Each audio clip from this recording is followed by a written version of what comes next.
Hey, podcast friends, are you or someone you know in need of some custom college gear? Prep Sportswear carries a wide variety of college fan gear and apparel, including t-shirts, sweatshirts, hoodies, hats, and so much more. So whether you're getting ready to go to the game, hanging out on campus, organizing a college bed decorating party, or you're simply looking to build upon your college gear, Prep Sportswear has you covered. Check out our Prep Sportswear affiliate partnership link in the show notes for all the details. As an affiliate partner with Prep Sportswear, the podcast does receive a small commission if you make a purchase. But rest assured that we would only promote products that we believe in and feel that would benefit our listeners. And now, back to the show. Welcome to The CAP, the College Admissions Process Podcast. I am your host, John Durante, and it gives me great pleasure to introduce to you today Justin Wentzel, who's the Senior Assistant Director in the Office of Admission at Lynn University in beautiful Boca Raton, Florida. Justin, thank you so much for being here today. How are you? I'm doing well. Thank you for having me. It's nice that we're able to sit down and do this. And yeah, you're correct. It is beautiful in Boca. I was just down there last week, and it honestly doesn't matter what time of year. It's just a special place to be. Absolutely. I've been there many times, and I know a lot of people that go to Lynn and have graduated Lynn, so I'm very excited about this conversation. So, Justin, what can you tell us about Lynn University that makes it so appealing for so many students to want to apply and ultimately attend? Right. So, I mean, we are that smaller, more intimate university. So if you're looking for more of a personalized education where you're going to have that one-on-one attention, I think that's what is very appealing to people. You know, I transferred 3 times as an undergraduate, and I don't suggest that, of course.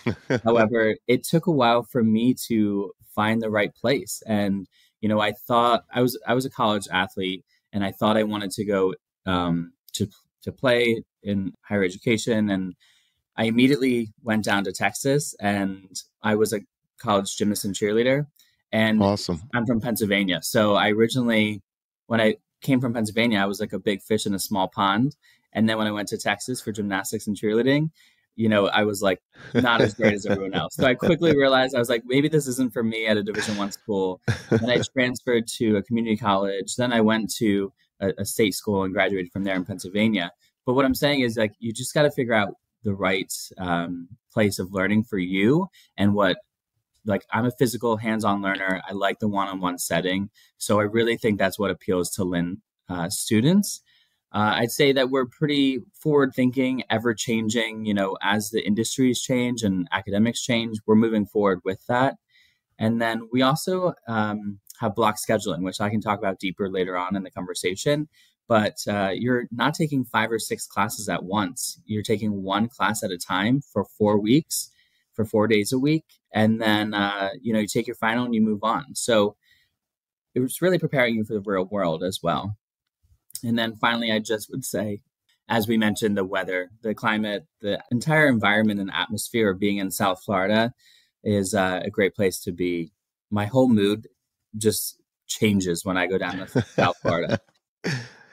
Well, that's a great overview. You talked about the weather, of course, the smaller, more intimate university. And I especially appreciate the story that you shared, how you transferred multiple times. And it's a lesson to students and their parents that you always have choices, but it's also important to remember that there's actually many schools for each and every student. But not every school is for every student. So it's very important to take your time, be mindful, and find the right fit for you. And if you end up in a place like you did where it wasn't the right fit, you could always transfer it. So don't worry about that. So again, we appreciate the overview, Justin. And so what can you tell us about life on campus outside of the classroom? And for example, do most students stay on campus during the weekends? In other words, so many students and their parents, they're really interested in knowing about the social life, the social aspect outside of the classroom. Sure. Yes. So we actually had our record-breaking year last year with over 850 students who enrolled for their first year. And our retention rate keeps on skyrocketing as well, too. So there's always things to do on campus. I would say about 85% of our students actually live on campus. And so we're not a very big commuter school, even though some some do make that choice. It's really up to them. And, of course, the beach is 3 miles away. We have pools on campus, but there are so many other things to do on campus. We are Division II sports. So if you're interested in playing NCAA, maybe you want to play intramural, there's always those options as well. We have over 40 different clubs and organizations to be a part of, anything from academic-based programs to religious-based programs, cultural-based programs. So really, there's something for everyone. And if there's not, you can always create your own club too, as long as you have support, other students who want to dive into that as well.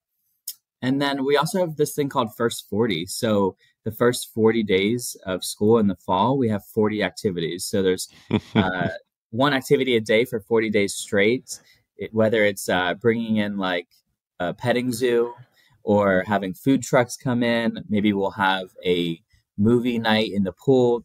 We always are planning activities for students to do. Well, that's terrific. I love the first 40, giving students an activity a day for the first 40, which is a great way to foster that sense of family and community on your campus, especially for the new students. I appreciate you mentioning that the retention rate continues to rise, which is also a very important thing that we talk about a lot throughout the podcast. And 85% of your students live on campus, so you're not a big commuter school, which is an important fact for students and their parents to know. So let's get into the application process itself. What is Lynn's approach to the admissions process, particularly in terms of the criteria and factors considered when reviewing applications? Again, this is something that students and parents are very mindful of. They want to learn more about it because they want to know what happens when they hit that submit button on their application, Justin. Yeah. And I totally understand that. I'm a first generation college graduate, so I understand how important and stressful it can be as well. But we are on the Common App, and then we have an application ran on our website too for people to apply with. But when I'm looking at applications, first of all, I'm looking at every single application. I read my territory. We read by territory. So I have New York. I'm reading all New York applicants. And we're doing that holistic review. But I would say what we're looking for most is potential in students. Like, we don't want the perfect 4.0 A student, 1300 SAT.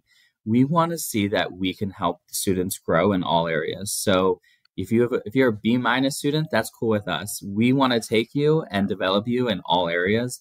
So academics, social life, we want to see that you're being a productive member of society once you leave Lynn, and that you come back and be a part of our alumnus, and also being, getting your career ready too. So we're looking for potential. I'd say that's like the main thing. We want to keep developing these students on Lynn's campus.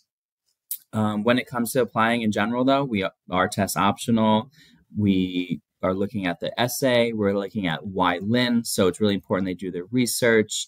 But we are reading every single application and taking the time. I mean, these students, think about it, spend more than 4 years, but technically, like from 9th grade through 12th grade, they're building their resume, quote, And so I have to do my due diligence and pay my respect to them that they've been building this for 4 years. And so I need to put a lot of time, effort, and thought into whether or not they're going to be a good fit for us. And like I said, as long as we see potential in them in many different areas, they have a good chance of getting in at Lynn. Well, I appreciate the fact that you're very mindful in helping students grow in all areas, academically, socially, and what have you, so that they can be contributors when they're on your campus at Lynn, but also after they graduate. So that's great insight. And of course, Justin, the overall number of applications schools are receiving are on the rise thanks to many things such as the test optional movement, the Common App, which streamlines it for everyone. So with an increase in applications, how do you determine how many students to accept, waitlist, or even deny when you don't necessarily know how many of these applicants will actually attend if accepted? Right. So that's always like the difficult challenge, right, throughout the year, and like trying to make sure we're doing what we can. I would say, I just talked about having potential in students, but we want to see the growth. So looking at that transcript and seeing if they've grown from 9th to 12th grade, seeing if they challenge themselves a little bit, what they were involved with outside the classroom is really important to us socially. And if they contributed to volunteer work or community service, maybe they had a part-time job. So we don't want the student that's going to go to attend class and then go sit in their dorm. We want them to be vibrant and productive members on and off campus as well. So that is a really difficult question. I love, love, love that so many students are being able to have the opportunity to apply and attend colleges. But I would say that when it comes down to the application itself, we're not going to deny anyone the opportunity to come to Lynn based off of, capping the size of the class. If you are a good fit for us in all areas, we're going to take you. And a lot of times, when it comes to the wait list too, we will put a student, if they have a 2.5, let's say GPA, we're going to put them on the wait list in the very beginning of the school year and say, hey, we see potential in you. So let's, circle back in 2 months and we want to see an updated transcript. So we give them the opportunity well in advance. We're not letting them know wait lists in like April. You know what I mean? So Sure. giving them the opportunity to improve and let them know that we see potential so they can put their foot on the gas a little bit. Understood. And Justin, can you share the percentage of students that apply from out of state? And does the application differ based on in state or out of state students? In other words, I know that a lot of times there's institutional needs, and so there might be percentages of how many students you could accept from out of state. So, any information you could share in terms of that would be greatly appreciated. Sure. There is no difference. I can say that there's no difference on the application or, Great, the percentages that we're accepting in and out of state. I great, would say we're almost at about a 50-50 when it comes to applications. When it comes to students who actually enroll, our out of state population is a little bit higher. In fact, the great. Northeast is quite a large percentage and as well. I know from New York, we have over 95 students this year alone from New York. But Great. from the Northeast, from Connecticut on through, there's over 115. New Jersey and Maryland, Delaware, there's another 100-ish there. So most of the students are coming from the Northeast region. And we've seen that in trends, throughout the years, over a decade now. People are flocking down to Florida, having second homes there. But, Florida is the Southeast region, per se, is the only area of the United States that keeps growing in high school graduates too. So it's a plus for us. But we're also very large in our international population as well. So about 18% this year will be our international population coming from Central and South America, different parts of Europe, and the Middle East too. So we were actually ranked the second most diverse school in the nation this past Awesome. year, which is Congrats. something we're very proud of. Yeah, we're very proud of that. And, you come on campus, it's going to be a diverse environment for everyone. Well, that's terrific. You talk about your diversity and the fact that, yes, many of your students are coming from the Northeast. Living in the Northeast myself, I could understand why they would want to be in Florida, particularly throughout the winter when it's snowing and cold up here in the Northeast. So, again, we appreciate that. And, Justin, what is the average profile of the current freshman class in terms of GPA and any other related data that you collect, such as ACT or SAT scores? And if a student falls a little lower than that mid 50%, what are some of the things that they can do to enhance their overall application? Sure. So, I'll start with numbers first. On the application, we're looking at like a 3.2 GPA is about average for our students. It's a little bit higher when it comes to enrolling. That shoots up to about a 3.4 for who actually enrolls. But for the average SAT, we're looking at just about 1,200. And then for the ACT, we're looking at about a 26 as average as well. And as I mentioned earlier, we were test optional. So if, like myself, I wasn't a great test taker throughout high school. And I feel Neither like was I. when I applied for college, like test optional was not a thing. So, maybe I would have got a lot more acceptance letters if I didn't have to submit my SATs, but it is what it is now. And I'm actually really happy that a lot of universities and colleges have moved towards this method because, like I said, they spend 4 years on their resume, their application for this new journey, this new step. And sometimes we're basing it off of one test that they take. So I'm happy that we're test optional at least. And then if those students do fall under, the averages that we put out, that's totally fine as well. We want to see that they are going to be contributing in other areas and also come visit us. Like if you show that you're super interested, show that demonstrated interest. We have tons of events on campus and we have tons of regional events too. I host events in Long Island and Westchester. My colleagues host events in New Jersey, Boston. So come to these regional events when we host these breakfasts, these information sessions. Come meet me so I can put a face to the application and build that rapport with you and get to know why you actually want to come to Lynn. And that's actually a part of the process as well. In our application, we have a why Lynn, and I can always separate the students who do their research and know who Lynn is and those who don't. For instance, they'll put in the Why Lynn segment. Oh, I really want to attend the nursing school at Lynn. It's wonderful. Well, we don't have a nursing program. So clearly you didn't do your research.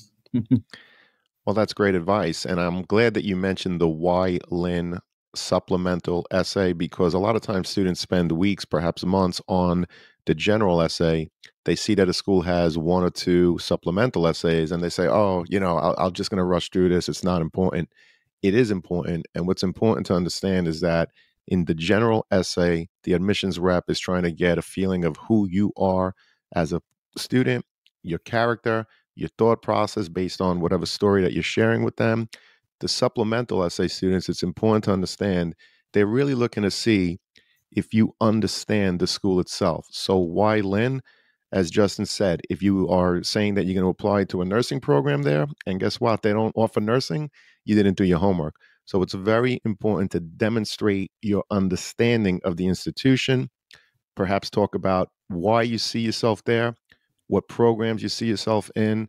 And I think it's also important, and you mentioned it earlier, is to talk about how you're going to contribute to the overall community. So those are great pieces of advice. I'm glad you mentioned the supplemental. And also, Justin, you mentioned demonstrated interest and being test optional. So let's take it one at a time. Let's go with demonstrated interest. What are some of the things that students do to demonstrate their interest in attending Lynn? And do you track such things as part of your overall admissions process? Sure. So I would say that the demonstrated interest doesn't break your application. However, I feel as though it can make your application. So if you're borderline and I've met you 4 times on the road at college fairs, high school visits, regional events like information sessions, and I see that you took the time, effort, the money to fly down to campus for an event, that to me says like you really want to come to Lynn. So I really feel as though that might push you over to an accept from maybe a wait list or a deny. We do track all demonstrated interest. So every single email, phone call, hop on a Zoom with me so we can just talk and have a conversation about Lynn. All of those are tracked and we have tons of events, as I mentioned, around the country too. So I highly suggest that everyone, even if you can't fly down to South Florida, we have like 3 virtual open houses that you could attend as well. So that's an opportunity as well. Well, that's great. You mentioned emails, phone calls, visits, whether they're in person or virtual. And I love what you said. Demonstrated interest doesn't break your application, but it can make your application. So, advice to students, whether or not a school talks about the fact that they track it or not, it's very important for you to engage with them because you never know, as you mentioned, if it's the difference between getting you on a wait list or even off a wait list and an acceptance letter. So we appreciate that, Justin. Thank you so much. And I know that earlier you mentioned the test optional nature of Lynn. So can you share the percentage of students that applied and who were ultimately admitted that did not submit their test scores? Sure. So right now we're about 50-50 of those students who have submitted test scores and those who did not. I would suggest if you did not do so well on your SAT, ACT, do not submit it because we can make a pretty good decision based off of who you are as a student, as a person, with everything else that we have in the application besides the actual SAT or ACT scores. So ultimately, if you did really well on it, it can only help you, especially when it comes to financial aid and our scholarships. So we do award aid from 7,000 to 21,000 per year, and that's based off of GPA alone. So it's not like you have a 3.8 and I have a 1300 SAT score, and that's going to push you up into the next level of scholarship. The financial scholarships that we give, the merit-based scholarship, is solely based off of GPA. So no need to submit that. Well, that's great to know. In terms of the test optional nature, you said it's about a 50-50 split, which is great. But more importantly, you talked about the fact that you offer scholarships in the range of $7,000 to $21,000 a year, and the fact that it is determined based on GPA alone. Doesn't matter whether or not you submit an SAT or an ACT score. So I was curious in terms of the GPA, do you look at the GPA as indicated on the transcript, or is it something that you recalculate as part of your process? Sure, yeah. So we're just basing that merit-based scholarship off of the GPA. What's official on the transcript, as long as we can convert it to a 4.0 scale, that's what we're going to be using. Well, that's great to know. We appreciate that. And Justin, can you explain what opportunities does Lynn offer students that may have had an IEP while in high school in terms of helping to ensure that they continue to be successful once on your campus? Sure. So we're actually known for our Institute for Achievement and Learning, and about 20% of our entire student body on campus take the opportunity to be a part of this. So it's those students who do have IEPs in high school. Maybe they're have dyslexia or ADHD and they need more time on test taking or more academic support in terms of tutoring or academic coaching per se. So we do have this institute where they will have a one-on-one academic coach, and they'll meet with them weekly for about an hour to go over any assignments that are upcoming. And it's two different parts. It's going to be your academic tutoring, so actually subject matter, and then it's going to be academic coaching, how to stay organized, how to manage your time, those sort of things. And it does come with an extra fee. It's not included in the tuition, but it's an opportunity that not every university offers, and we're really proud to offer it to students because we think everyone should have the access and the equal and equitable opportunity to an education too. Well, that type of program is definitely not offered at every college or university. So we appreciate the overview in terms of your Institute for Achievement and Learning. Justin, as you probably know, I put the Office of Undergraduate Admissions in the episode show notes. So if there's anything else that you want to share with the students and parents, perhaps a link to the Institute for Achievement and Learning, please provide it to me and I'll make it available to the parents and students in the show notes.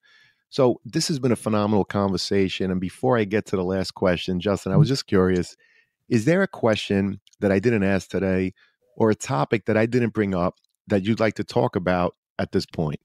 Sure. I just want to dive into what our block schedule looks like a little bit further. And this actually helps with the last question a little bit too. Those students who are coming in with IEPs and are part of the Institute of Achievement and Learning, it helps them out tremendously too. So at another institution, it's based off of semesters, and that's the same here at Lynn, essentially.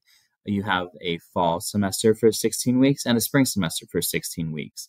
However, in those 16 weeks, if you attend another university, you may take 5 or 6 courses at once and go to 3 different courses on a Monday, Wednesday, Friday, the other 3 on a Tuesday, Thursday. And you're taking then those 5 or 6 finals the last week of the semester. And you're pretty much pulling your hair out, right? Because you're like 5 finals like in the same week. It's insane. At Lynn, that's never going to happen. We have the 16-week semester. We break it up into 4 different blocks. So block A, B, C, and D. And in those blocks, it's 4 weeks each. And you're going to attend class Monday through Thursday for 2.5 hours each day. Fridays are reserved for our experimental learning. So if you're taking a bio class and you have a lab, the lab will always be that Friday.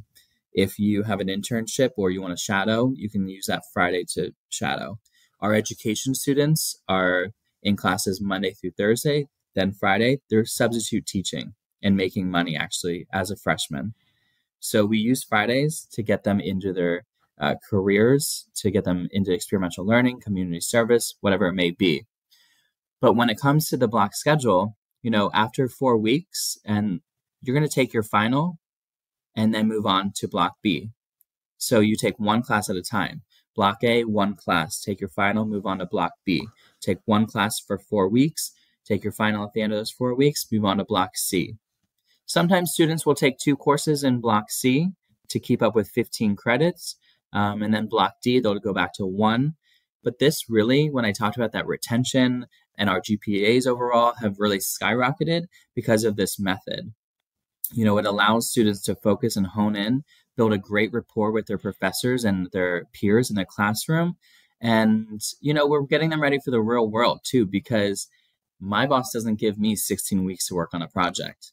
You know what I mean? So why are we giving students the thought process of you're going to have 4 months to work on this?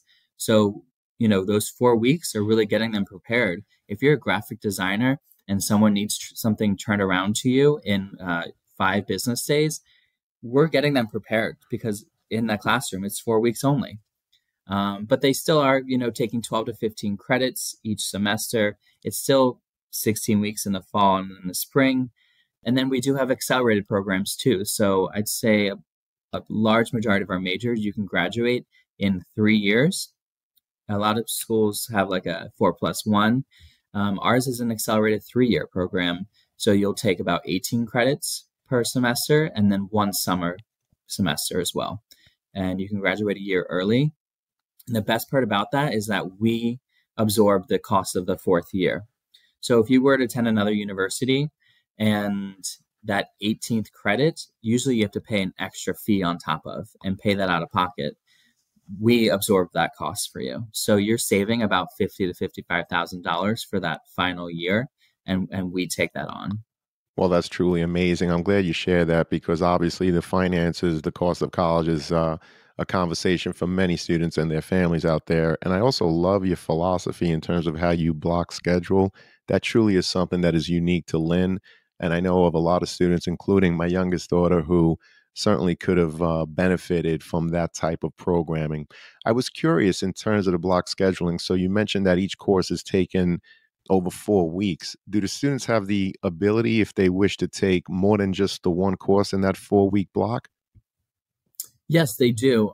So some students who want to take advantage of like that 3-year accelerated program, they'll take 2 courses, block A, then block Right, B, take 1 course, block C, take 2 courses, block D, take 1. So that's about 18 credits there. right, But they usually might pair it with something easier too. So if you're in a block and you want to take 2 courses, maybe you're taking, Lynn 101, which is our freshman seminar, right. with like a chemistry.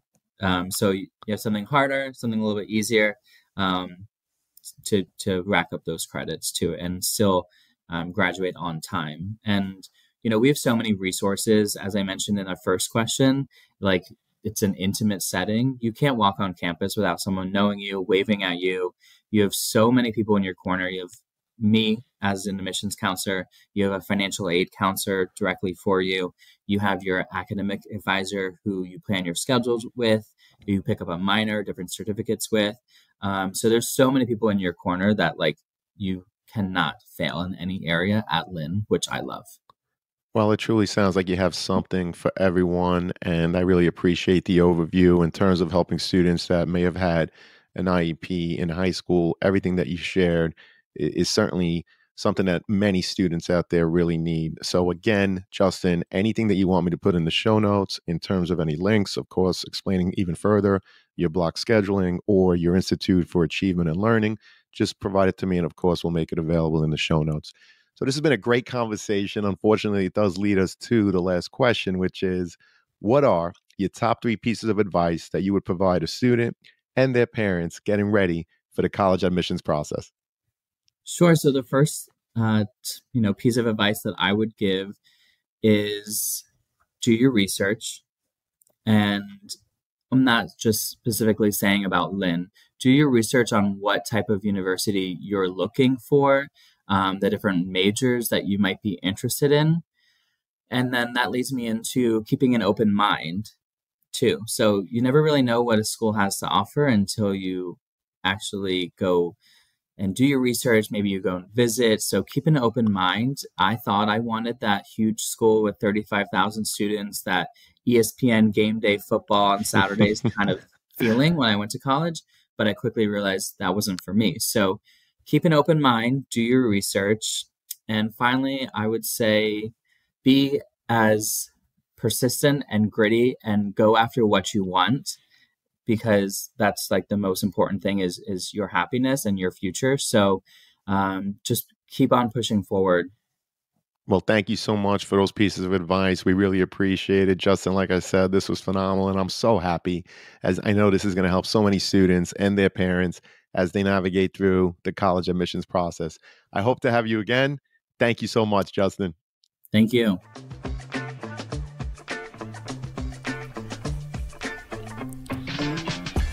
Thank you for joining us on this episode of the CAP, the College Admissions Process Podcast. We hope you enjoyed the show. If you did, please don't forget to tell a friend and follow us on Facebook, Instagram, Twitter, and wherever you listen to your podcasts. I am your host, John Durante, and I look forward to seeing you on the next episode of the CAP.